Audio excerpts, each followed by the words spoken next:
So hi everyone, we are back with a second part of our conversation. You heard an amazing story of Pat's journey and his wife and to salvation, and how gracious the Lord was for him.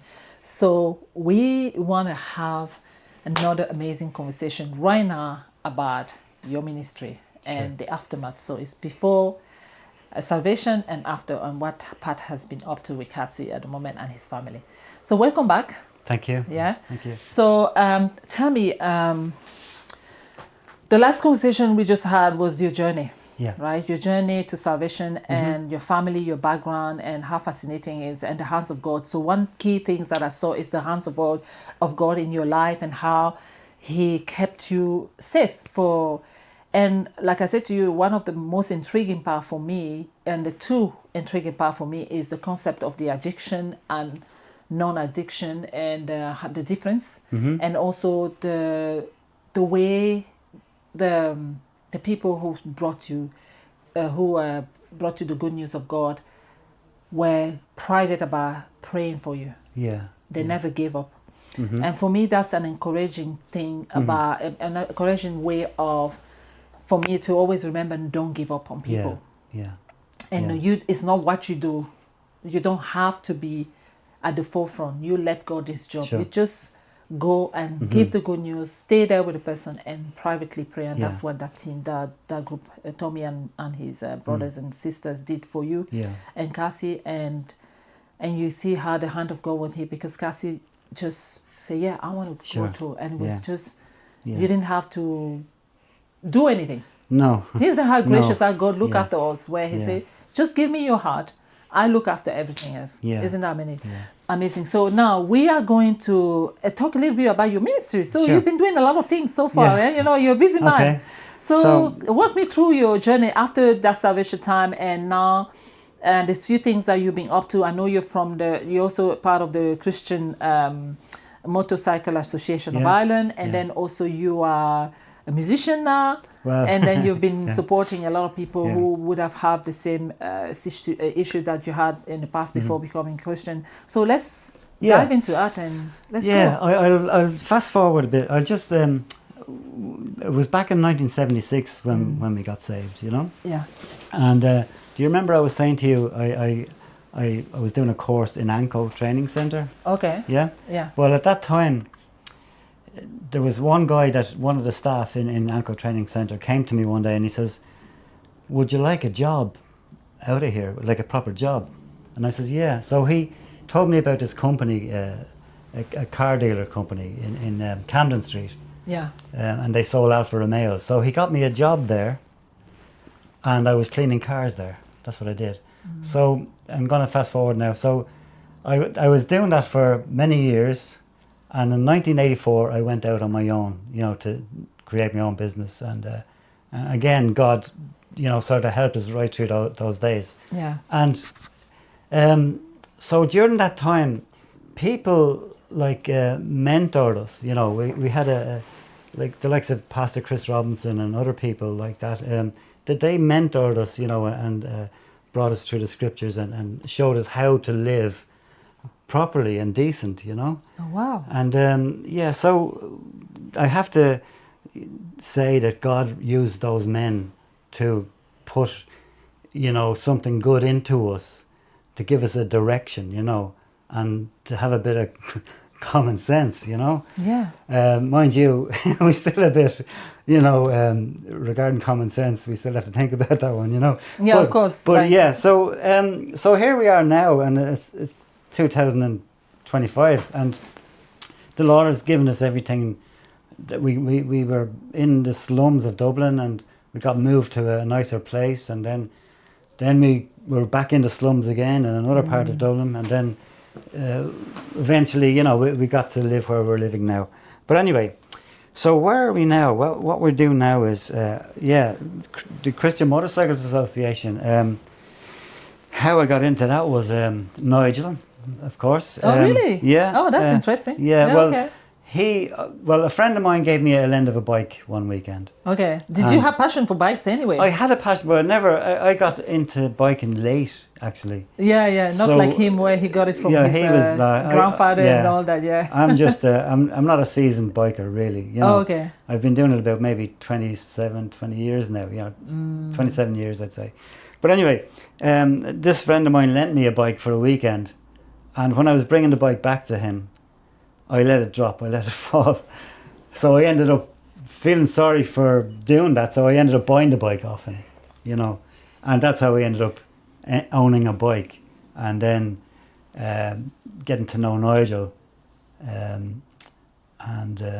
Actually, Nigel was, I think he was one of the groomsmen at my daughter's wedding. Okay. You know. Yeah. And so that's how I got to know Nigel, and then because he knew I was a biker. So well, he knew I had a motorbike. son-in-law. He kind of got me into he got me into the.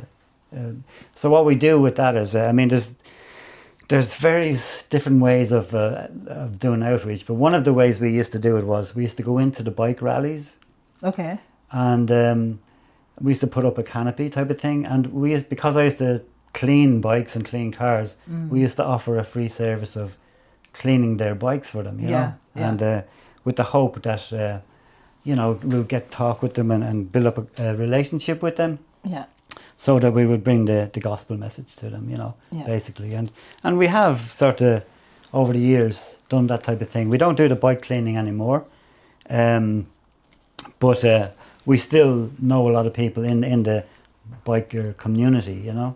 So, and there's another way we kind of witness as well. Myself and a friend of mine, Mickey Walker. Mickey goes into town every day, you know, to preach. He's a street evangelist, and but he's got a motorbike as well, and in fact he's got 3. But sometimes I would go in with Mickey, and we'd sit in O'Connell Street by our bikes, and people would come over and ask us questions about the bikes, and they'd be admiring the bikes, and then we get to talk to them about the Lord, you know.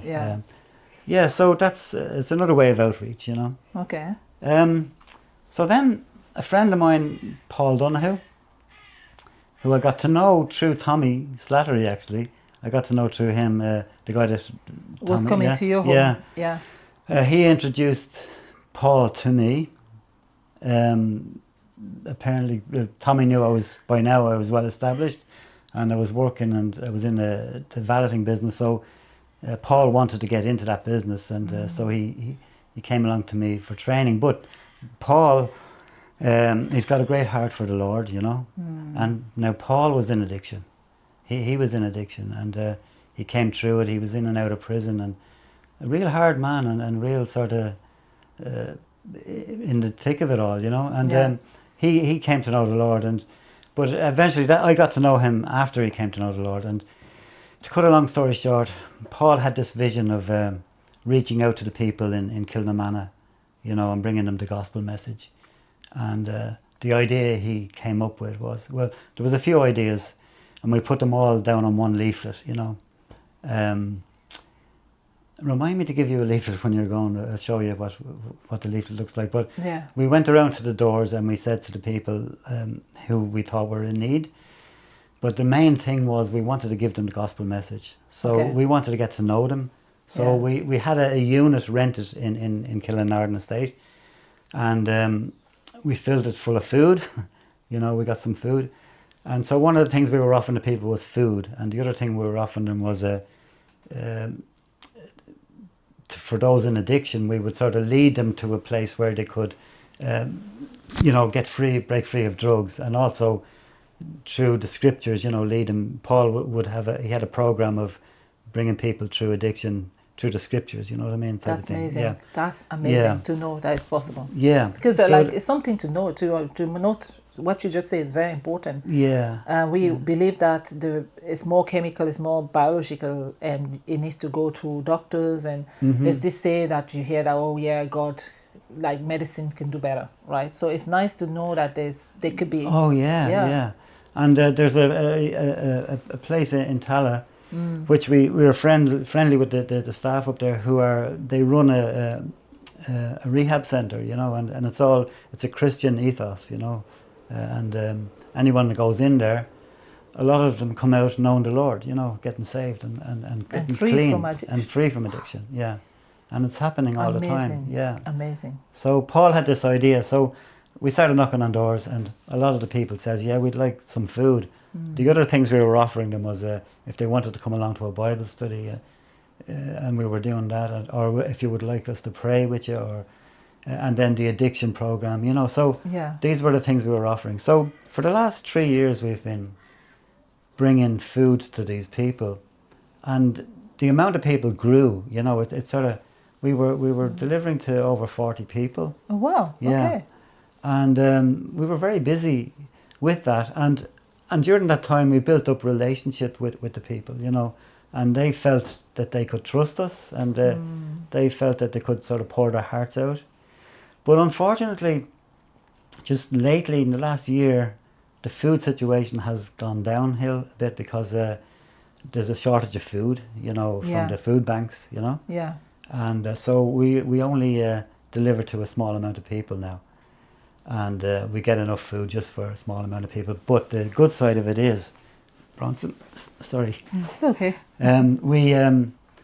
We get to know the people, you know. And so Kaz, you know, she's very good with dealing with women and that, you know. And so myself and Kaz have decided to go to them and knock on their doors and give them the food, but also offer them, you know, what would you say, a lesson like on the scriptures, you know, and tell them about Jesus and stuff.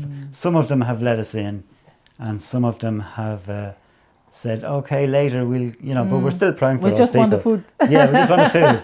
Yeah, exactly. Yeah, it's okay because But we have you know, we have come across a few families who've accepted us, and they look forward to seeing us, and they listen to us, and we've done Bible studies with them. And we've seen people come out of addiction as well, you know, through the ministry. The ministry was called New Creation Ministry, and Paul came up with that name. Okay. You know? And do you have like I mean, everything is about social media now. Do you have like a page that people can look into if they want to support? How do if an organization and our church want to support you guys now? How do they reach out to you? Just get your number? Or, or people. Paul? Well, our church they support me. You know, they support us. You know, every now and then they would. Yeah. Every month actually, they give us. Everybody brings in a bag of non-perishable food. Okay. For our ministry, you know. Yeah. And as well as that, we would get people coming up to us with money. We have a bank account. And we have people. We have a kind of a committee, you know. Yeah. But it is getting. I have to be honest with you.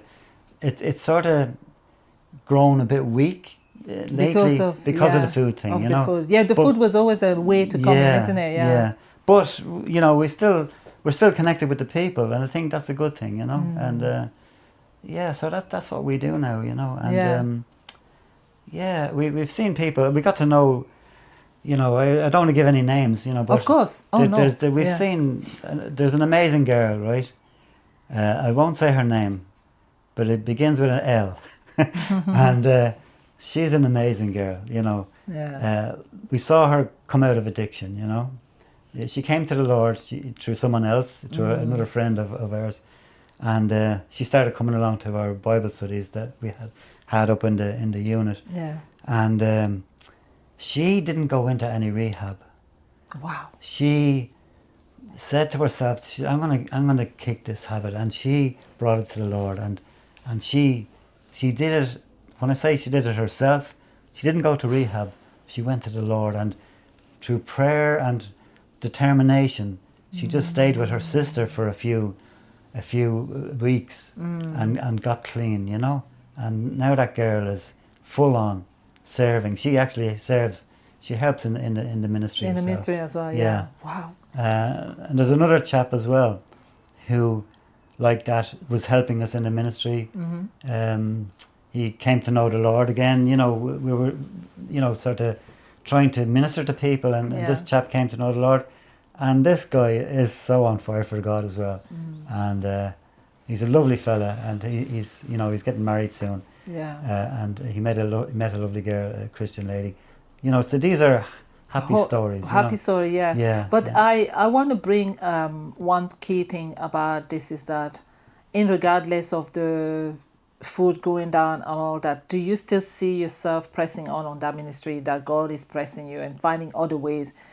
Like, I know right now the support for food is gone, but is there other ways that can be, or do you feel like people respond more just with the food, and can God open the door for a different way to respond to him, so that it doesn't die out? Yeah, we're not going to give up. Yeah. We got to know these people. Okay. Even if we're to give them a small amount of food, we're going to use that to keep our relationship going with them, Okay. And we're not going to give up. But so for in the future, I see, I have a few people in my mind, that I'm going to ask them the question: would you like me to come to your house and tell you more about the Lord Jesus? The Lord, yeah. And the reason why I haven't done that is fully, I've done it to some people, and we're doing that, and I'm just waiting for the right opportunity to say it to some people. When God leads you, That's what we do. And Kaz, I think out of that ministry as well, something else has spilled over into it, like Kaz has a group of women that come down here every Monday into our house, and they have a chat, and they have croissants, coffee and croissants, and a chat, and those people, they two of them help out in this ministry as well, and one of them actually, my pastor's wife, Loretta, she comes along as well, and so there's nice little things happening in little pockets. But So tell me about the growth process, your growth process, and the things that you're learning through so far that journey. We're going to talk about your music. In a few minutes. Sure. But I want to hear, before we go into the music, and it feels comfortable because you were in that environment. It feels like God is bringing you in that environment to just, because you know what it's like to be there on the other side and where you are now. Yeah. So you find it easy to talk to the people. So, but did you find moments of frustration or stress? Like, was it always going well? Tell me about this not so good moment. Sure. Yeah. Now, Kaz and I, before this ministry, before we got involved with this ministry, a few years ago, we were involved in something else similar. Like it was called ACID. It was an organisation called ACID, and it was to do with people who had AIDS and HIV, Okay. And we were, this organisation, we used to go in and help these people, just befriend them, because some of them were on their way to death, Okay. And actually Kaz brought one of the girls who was in addiction and dying with AIDS, brought her to the Lord, on her deathbed, Yeah. So we always had this passion, and it was easy for us to relate to people in places of addiction, or people who are down and out. Okay. We can kind of gel with those people easier than, we would say, middle class people. You know what I'm saying? Yeah. Because we were there ourselves. And now people don't believe. People find it hard to believe that Kaz and I were in that situation at one time. Yeah, God made things beautiful. But God did this to us. We really feel that God... Now look, I don't want to make this story, our story exaggerated. I want to be truthful about this. Like we've gone through hard times as well. Even during our walk with the Lord, we've gone through difficult times. Everything wasn't all rosy. Of course, for us, I'm glad you say that because we don't want to raise an expectation on people who are struggling right now with their addiction or non-addiction or desire to take those substances, to think that everything's just going to be rosy from the time I stop. And it's the same for anybody I never had any drugs or addiction in my life, but the struggle as a Christian is real. We live in a fallen world, so people need to know that. And we've been down there, and the Lord has been with us and brought us through so many heartache in times, and like, God has really been good to us. He really has been good to us. Yeah. He's really blessed us. And He's blessed our relationship There's with no one another. there's no moment of looking back on wanting the substance ever. No. Wow. No. That's No. key. Like, we're so distant from it now. We look at it, we see it, we know what it's like. The only time I would be inquisitive about it would be, I don't know about the drugs that they're taking now, so I would ask the people who are taking them, what's it like? What's crack cocaine like? You know, what does that make you feel? And they're able to explain it to me, because I'm only used to certain. Yeah. I only witnessed certain It's type of. apparently it's more sophisticated now. Yeah, Right? Yeah. you know, and so that's the only time I would be inquisitive and want to know what it's like. Let's You talk know, about. Let's talk yeah. about. I really want to talk about your music, but let's talk about. I'm very fascinated about the drug world, how much money they're making. Right. Let's talk about a little bit about this world of drugs and the desire. So, do you see that is as an industry that has a hope of dissolving, or is it like you see young people going into that line, or do we have a battle? We have a big battle. Okay. Yeah, we have a big battle. And it's great when you turn on your TV and you see the police, you know, arresting big hauls of drugs. Yeah. And you know, you say, great, nice one, you know, they've done that. But there's still a lot of stuff that gets into the country. There's still a lot of drugs out there. And why do you think that is? Do you think that is the fascination of... You remember that moment when we were talking earlier, when we talked about the pain that you went through, right? Do you think that people... because I'm trying to put a distinction between finding that satisfaction, because a lot of people go through a lot of pains right now, whether it be familiar and depression. We live in a fallen world where depression is rampant, and it's really tough to be sound-minded, right? And do you think that people feel it's the easiest way? And is that how why is growing? Because people... So do you then feel like people don't believe God can help? Yes, I believe that they don't believe God can help. And I see why people are so drawn to drugs in certain areas, because believe it or not, their parents are in it, so the kids are sort of born into a drug environment. Yeah. You know, a lot of, like, it's a hereditary now, you know. Yeah. And you know, that's there very rampant, you know. Yeah. So that it's been handed down, but it started way back, I believe, for Ireland, you know, back maybe in the 60s when, you know, I heard someone explain it like this. You know, there used to be the day when you had the old corner shop, and people would go down to the corner shop and you know, if they didn't have enough money, they'd say, "Can you have some? I'll pay at the end of the week." That type of thing. Yeah. And then the supermarkets came in, and the corner shop was gone.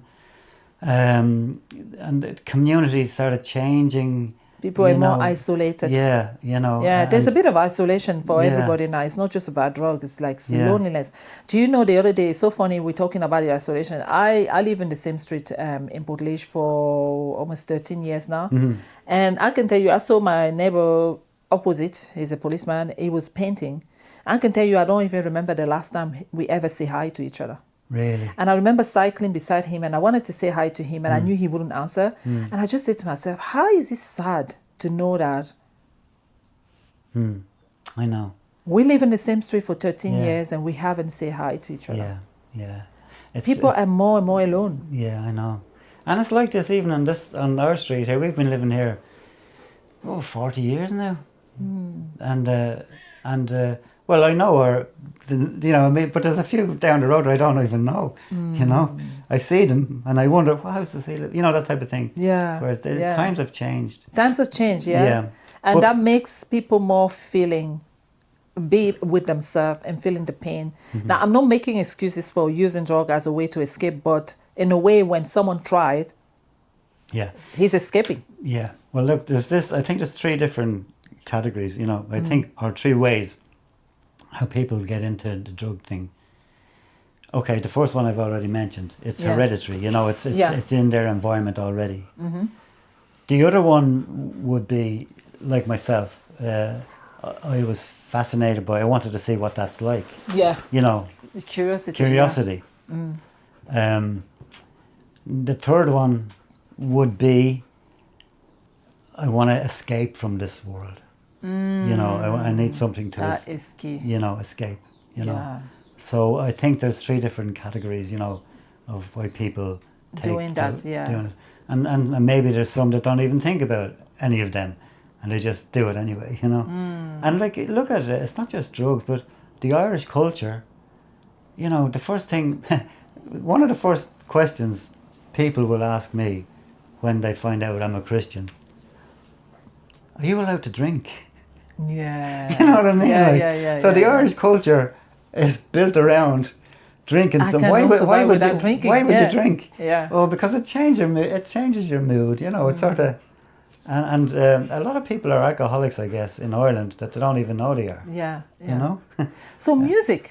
Oh, music, yeah. My goodness, when I listened to your journey, I couldn't help but say, I can't wait to ask him, how did music fit into this? You know, so tell me the story. How did you? Like, were you always someone who loved music? Were you a musician, or it just happened in older age? Or you say, let me try this now? yeah, a bit like that. Okay. Well, I've always loved music. You know, back in the day, I used to love, different bands. You know, Pink Floyd and Jimi Hendrix and all of that sort of stuff. It went well with the drug culture. You know, but I always loved listening to music, and we always had over the years, we've always had a guitar in the house. Yeah. Now, this is the thing. I have to make this clear. If people ask me, can you play guitar? And I would say, badly. Okay. Badly, you know. I know a few chords. I know nothing about, what would you say, the theory of music.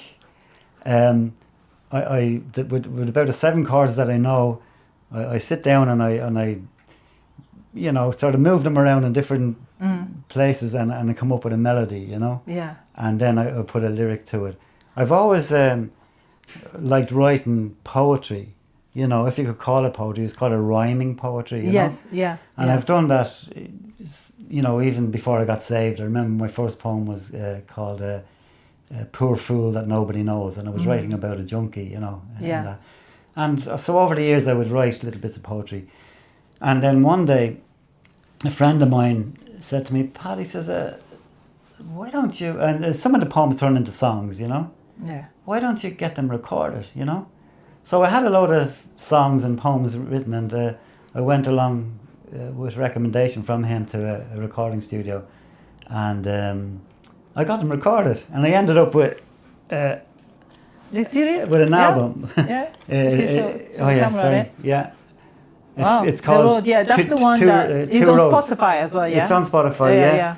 And every song that's written there has a meaning. Like the first song talks about it's called Two Roads, and the first song talks about being deceived by false teachers. You know. Okay.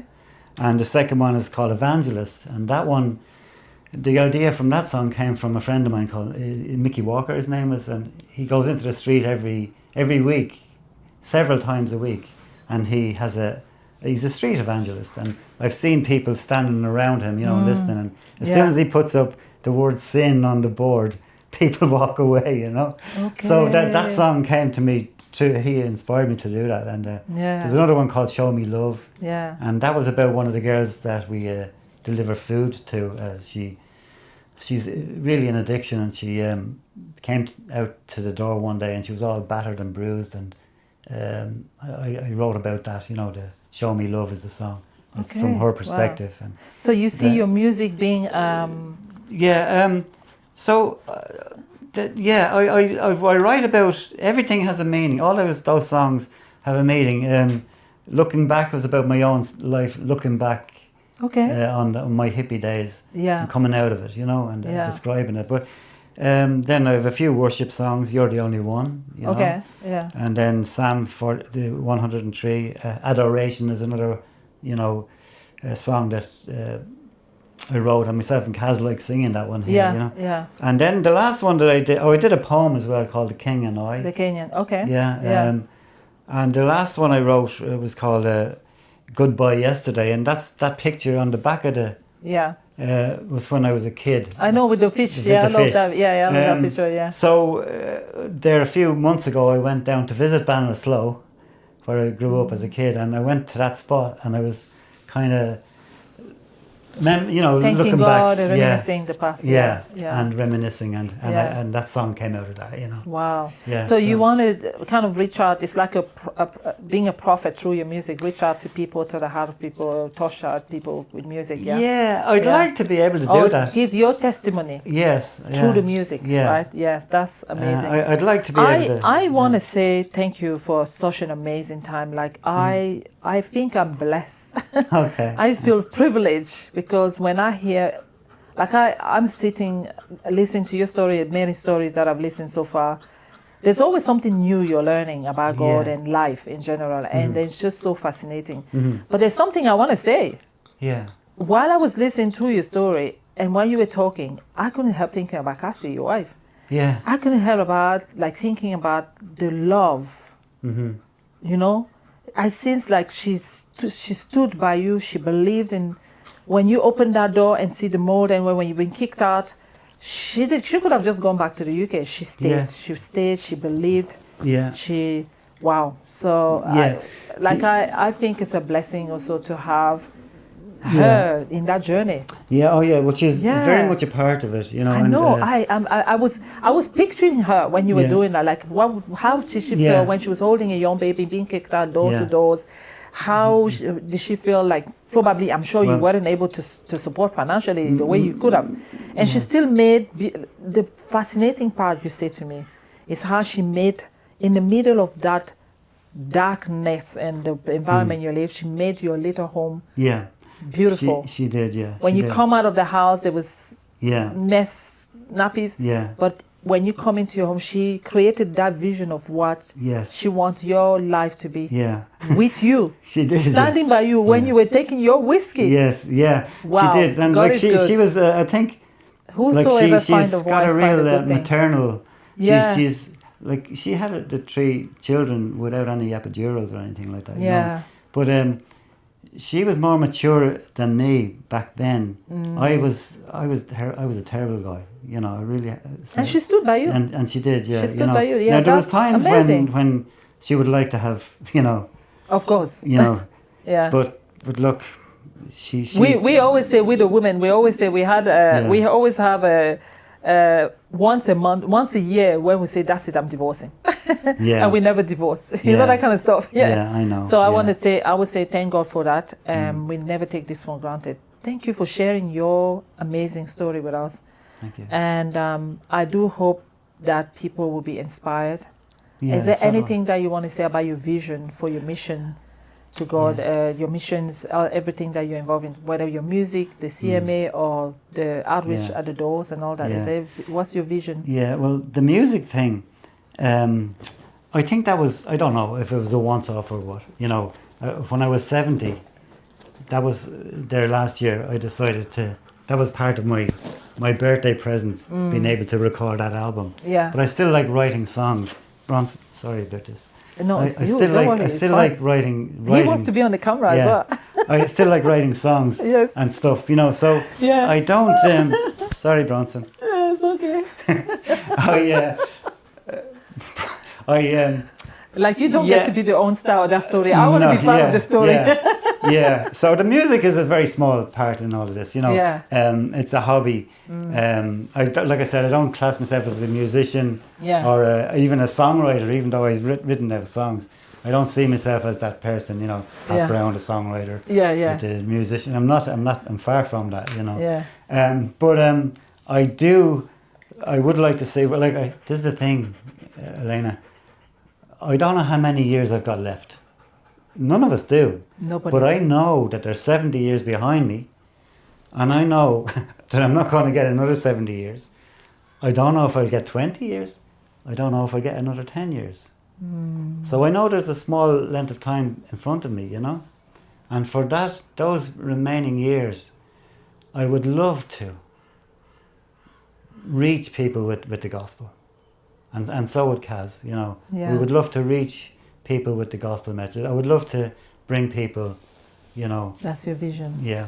That God has for you. Yeah. And tell me, what would you like to say to someone who's struggling right now, who hear your story and still feel like there's no hope? Yeah. I would like to say to them that there is hope. Yeah. And like this is frustrating sometimes, because there's a couple that we deal with and they're still in addiction. They love what we're talking about. They love the whole idea of what we're saying to them about Jesus, but they haven't come to that place yet. Yeah. Yeah. And they remind me of us when we were sort of listening to Tommy and him going away frustrated, probably, you know. Yeah. And now we're in that place.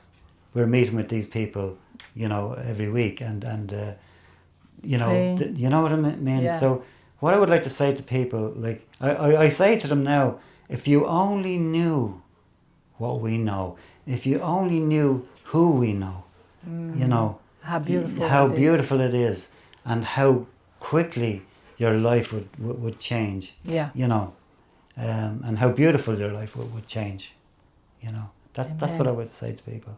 Because God is the only one that can do this, you know. Yeah, I believe you. Yeah. I believe you so much, yeah. Thank you so much. Okay. Thanks for your time, and goodbye, everyone. I hope you enjoyed this conversation. I totally enjoyed it and have been blessed. Thank you, Pat Brown. You're welcome. All right, bye. You're welcome. Okay, thank Bye. you.